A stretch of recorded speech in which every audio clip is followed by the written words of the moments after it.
নমস্কার, তোমাদের সবাইকে সানা স্মাইল এডুকেশন সেন্টারে স্বাগত জানিয়ে আজকের পর্বটি শুরু করছি। আজকে তোমাদের জন্য নিয়ে চলে এসেছি তোমরা যারা দশম শ্রেণীর সেকেন্ড ইউনিট টেস্ট পরীক্ষা দেবে তোমাদের জন্য রায় ও মার্টিন প্রশ্নবিচিত্রা থেকে আজকে সমাধান করে দেখাবো ভূগোল বিষয়ে মডেল সেট নাম্বার 1। এই মডেল সেট নাম্বার 1 থেকে আমরা ছোট বড় সমস্ত প্রশ্নের উত্তর সমাধান করে দেখাবো। তার আগে তোমাদের দেখাবো সেকেন্ড ইউনিট টেস্ট তোমাদের কোন কোন অধ্যায় পরীক্ষায় আসবে।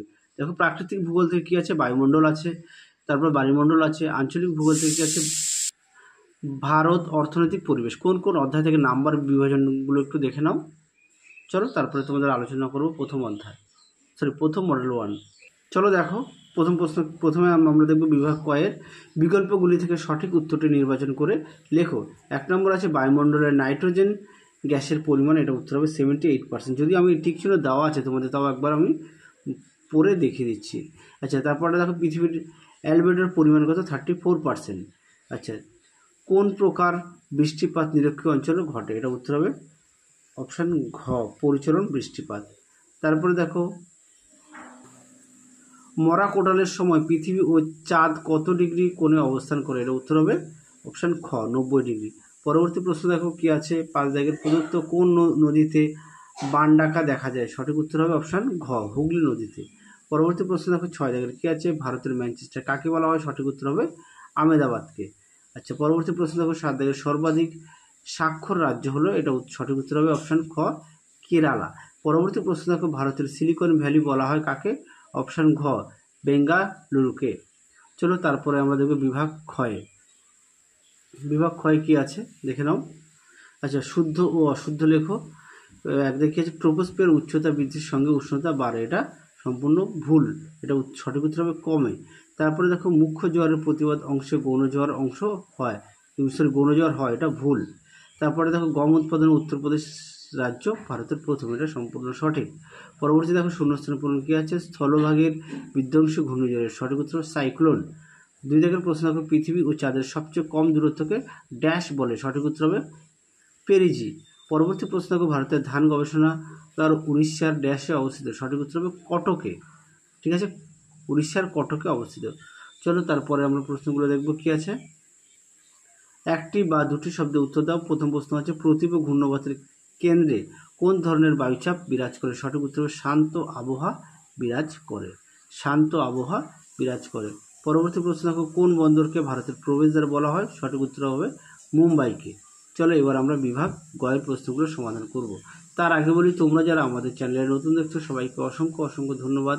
এখনও যারা আমাদের চ্যানেল সাবস্ক্রাইব করেনি তোমাদের কাছে আমাদের বিশেষ অনুরোধ, আমাদের চ্যানেলটি সাবস্ক্রাইব করে পাশে থাকা বেল আইকনটি অল করে দেবে, তাহলে যখনই নতুন কোনো ভিডিও পাঠাবো সবার আগে তোমাদের কাছে নোটিফিকেশন পৌঁছে যাবে। আর ভিডিও যদি ভালো লাগে অবশ্যই লাইক করো, তোমাদের প্রিয় বন্ধুদের কাছে অবশ্যই শেয়ার করো, তাহলে তারাও খুবই উপকৃত পাবে। চলো দেখো, প্রতিটা প্রশ্নের পাশেই তোমাদের পেজ নাম্বার দেওয়া আছে, তোমাদের সুবিধার্থে তাও উত্তরগুলো আমি দেখিয়ে দিচ্ছি। প্রথম প্রশ্ন হচ্ছে ট্রোপোপজ বলতে কি বোঝো, চলো প্রশ্নের উত্তরটা দেখে নাও। ট্রোপোপজ কি আছে, ট্রোপোপজের সংজ্ঞা আছে, বিস্তার আছে, বৈশিষ্ট্য আছে, তোমরা সুন্দর করে পড়ে নিয়ে লিখবে। আর সঙ্গে কিন্তু অবশ্যই পাঠ্য বইটি খুঁটিয়ে পড়বে।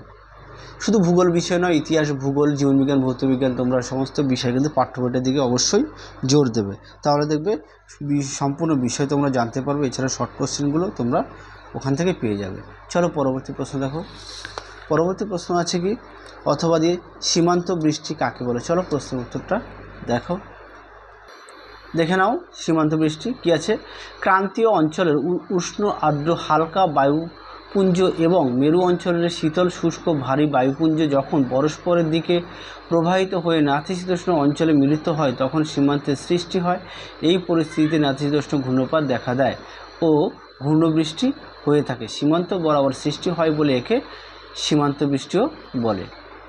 দেখে নাও এর প্রকারভেদগুলো, যদি পড়া করে দেখে নিও। চলো পরবর্তী প্রশ্ন দেখো। পরবর্তী প্রশ্ন আছে কি, হিমপ্রাচীর কাকে বলে, 3-2। চলো প্রশ্ন উত্তরটা দেখে নাও। হিমপ্রাচীর কাকে বলে, উত্তরটা তোমরা এখান থেকে শুরু করবে, তারপরে বাকি অংশটুকু দেখে নাও। এই পর্যন্ত লিখবে হিমপ্রাচীর, আর তার অবস্থানটা দেখে নাও, তার প্রভাবটা একটু দেখে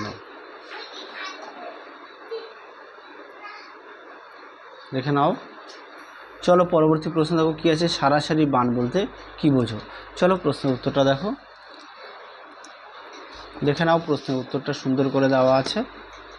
দেখে নাও সারাসারি বান কি, পরীক্ষায় খুব আসে এই প্রশ্নটি। হ্যাঁ, বর্ষাকালে ভরা কোটালের সময় ভাগীরথী হুগলি নদীর মোহনা দিয়ে উজানের দিকে ভীষণ গর্জন সহকারে যে প্রবল বান ডাকা সংঘটিত হয় তাকে সারাসারি বান বলে। নামকরণটা দেখে নাও, বৈশিষ্ট্যটাও দেখে নাও। দেখে নাও সুন্দর করে দেওয়া আছে।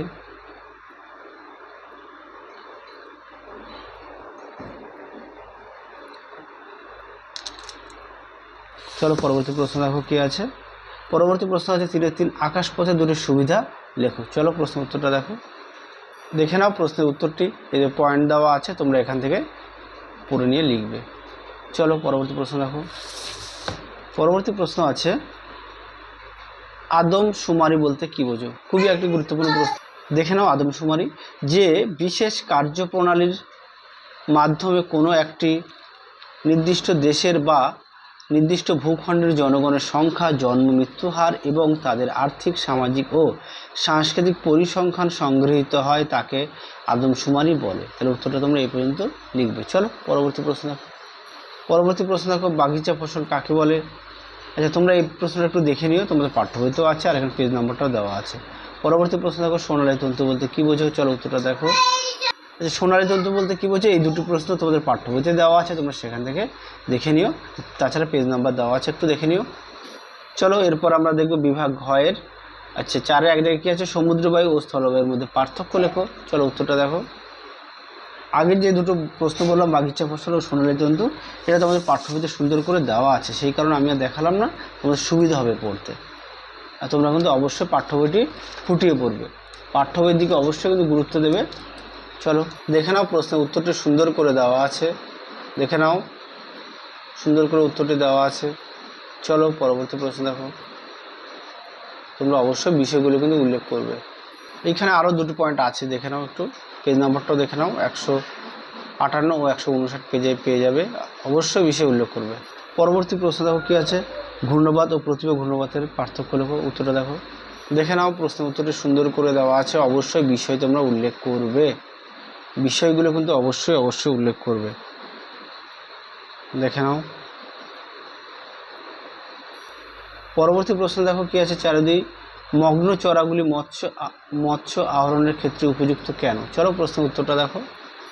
দেখে নাও প্রশ্নের উত্তরটি সুন্দর করে দেওয়া আছে, পেজ নাম্বারটাও দেখে নাও, পেজ নাম্বার হচ্ছে 207 অর্থাৎ 207। সুন্দর করে তোমরা দেখো, গুরুত্ব দেওয়া আছে, সৃষ্টি দেওয়া আছে, উদাহরণ দেওয়া আছে। চলো পরবর্তী প্রশ্ন দেখো কি আছে, জোয়ার ভাটা ও সমুদ্র স্রোতের পার্থক্য। দেখে নাও সমুদ্র স্রোত ও জোয়ার ভাটার মধ্যে পার্থক্য সুন্দর করে দেওয়া আছে, অবশ্যই বিষয়গুলো তোমরা কিন্তু উল্লেখ করবে। দেখে নাও। চলো এবার আমরা বিভাগ উময় দেখব। প্রথম প্রশ্ন কি আছে, 5-এ উষ্ণতা অনুযায়ী বা বায়ুমণ্ডলের স্তর বিন্যাস করে দুটি স্তরের বর্ণনা দাও। চলো প্রশ্নের উত্তরটা দেখো। দেখে নাও প্রশ্নের উত্তরটি সুন্দর করে দেওয়া আছে, একটু দেখে নাও। দেখে নাও বৈশিষ্ট্য দেওয়া আছে, উপাদান, ক্ষুদ্রমণ্ডল, তারপরে দেখো স্ট্র্যাটোস্ফিয়ারের অর্থ, সংজ্ঞা, বিস্তার। দেখে নাও, দেখে নাও ছবিটাও দেখে নাও, তারপরে বৈশিষ্ট্য দেখে নাও। দেখে নাও তারপরে মেসোস্ফিয়ারটা দেখে নাও, অর্থ, সংজ্ঞা, বিস্তার, বৈশিষ্ট্য। তারপর থার্মোস্ফিয়ারটা দেখে নাও। দেখে নাও এক্সোস্ফিয়ার, ম্যাগনেটোস্ফিয়ার। চলো তার পরবর্তী প্রশ্ন দেখো, চিত্র সহ পরিচলন ও শৈলক্ষে বৃষ্টিপাতের প্রক্রিয়া ব্যাখ্যা করো। চলো উত্তরটা দেখো। দেখে নাও প্রথমে পরিচলন বৃষ্টিপাত সম্পর্কে দেখে নাও, পরিচলন বৃষ্টিপাত সংজ্ঞা, তারপর হচ্ছে পদ্ধতি, চিত্রটা একটু দেখে নাও, বৈশিষ্ট্য দেখে নাও, উদাহরণটা দেখে নাও। তারপরে দেখো চিত্র সহ শৈলক্ষে বৃষ্টিপাত সম্পর্কে সংজ্ঞাটা দেখে নাও। তো আসে এই দুটোর মধ্যে তোমরা একটা পাবে পরীক্ষায়।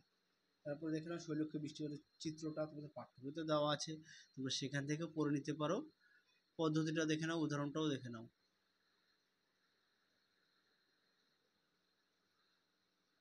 চলো পরবর্তী প্রশ্ন দেখো, ভারতের ধান চাষের অনুকূল পরিবেশগুলি বিবরণ দাও। চলো প্রশ্ন উত্তরটা দেখো। দেখে নাও ভারতের ধান চাষের ভৌগোলিক অনুকূল পরিবেশ সুন্দর করে দেওয়া আছে, দেখে নাও। পেজ নাম্বারটাও দেখে নাও, এদের বই আছে অবশ্যই বই থেকে পড়বে, এদের বই নেই তোমরা একটু খাতায় লিখে নিয়ে পড়বে। দেখে নাও উপরে একটা লাইন দেওয়া আছে, এক লাইন আছে। পরবর্তী অর্থাৎ শেষ প্রশ্ন দেখো, ভারতের নগরায়নের সমস্যাগুলি আলোচনা করো। দেখো প্রশ্নের উত্তরটি, দেখে নাও প্রশ্নের উত্তরটি। সুন্দর করে পয়েন্ট দেওয়া আছে, তোমরা এভাবে সুন্দর করে লিখবে। দেখে নাও, দেখে নাও সুন্দর করে পয়েন্ট দেওয়া আছে। তারপরে দেখো এদিকে পয়েন্ট দিয়ে সুন্দর করে দেওয়া আছে, পেজ নাম্বারটা একেবারে দেখে নাও। এখানে দেখো তোমাদের 3 নম্বর, তারপর হচ্ছে 4 নম্বর, 5 নম্বর, 6 নম্বর এইভাবে পয়েন্ট দেওয়া আছে। তোমরা এই পর্যন্ত উত্তরটা লিখবে। চলো তাহলে তোমাদের এই ভিডিওতে আমরা 1 নম্বর মডেল সেটের সমস্ত বড় প্রশ্ন ছোট প্রশ্ন উত্তর সমাধান করে দেখিয়ে দিয়েছি। আজকের মতো এখানে সমাপ্ত করছি, আবার দেখা হবে খুব শীঘ্রই তোমাদের পরবর্তী ভিডিওতে। তোমরা সবাই সুস্থ থেকো, ভালো থেকো, টাটা।